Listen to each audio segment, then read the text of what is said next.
வணக்கம். நான் உங்கள் இன்பராஜ். தினம் ஒரு தாவரை என்ற தலைப்பில் இன்றைக்கி நம்ம பார்க்க இருக்கிறது பருப்புக்கீரை.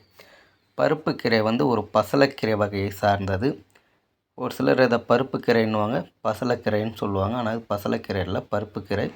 பருப்புக்கீரை பெரும்பாலும் விவசாய நிலங்களில் அதிகமாக வளரக்கூடியது. எல்லா வகையான பயிர்களும் ஊனு பயிர் மாதிரி இது இடையில வளர்ந்து வரும். பருப்புக்கீரையில் நிறைய வைட்டமின்கள் நிறைந்திருக்கு. அதே மாதிரி எல்லா வகையான நோய்களுக்கும் இது தீர்வாக அமையுது. பருப்புக்கீரை இரத்த ஓட்டத்தை சுத்தமாக வைத்துக்கும். அதுக்கப்புறம் கண் பார்வை அதிகமாகும்.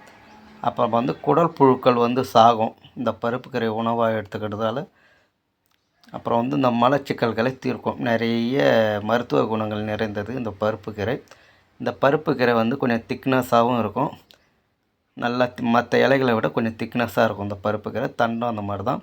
இந்த பருப்புக்கீரையை உணவாக எடுத்துக்கிறது மூலம் நிறைய நன்மைகள் இருக்குது. இந்த மாதிரி இந்த பருப்புக்கீரையை முழு வேக்காடு கொடுத்து சாப்பிடக்கூடாது. ஏன்னா ஃபுல்லாக வேக வச்சு அதில் இருக்கிற எனர்ஜிலாம் வெளியேறிடும் அப்படின்னு சொல்லப்படுது. இந்த பருப்புக்கீரையை அரை வேக்காட்டோடு தான் சாப்பிடணும். அப்போ தான் உடம்புக்கு நல்லது. இந்த பருப்புக்கீரை நிறைய வைட்டமின்கள் எல்லாமே நிறைந்திருக்கிறதால இது மனித உடலுக்கு நன்மையை மட்டுமே தருது. பருப்புக்கீரை பெரும்பாலும் அங்கங்கே வயலில் கிடக்கிறதால யாரும் உணவாக எடுத்துக்க மாட்டாங்க. ஆனால் கிராமங்களில் இதை கலவைக்கீரை மாதிரி எல்லா கீரையும் மிக்ஸ் பண்ணி எடுத்து சாப்பிடுவாங்க. பருப்புக்கீரை நன்மைகளை தெரிஞ்சுக்குங்க. இதை உணவாக எடுத்து பயன்பெறுங்க. நன்றி, வணக்கம்.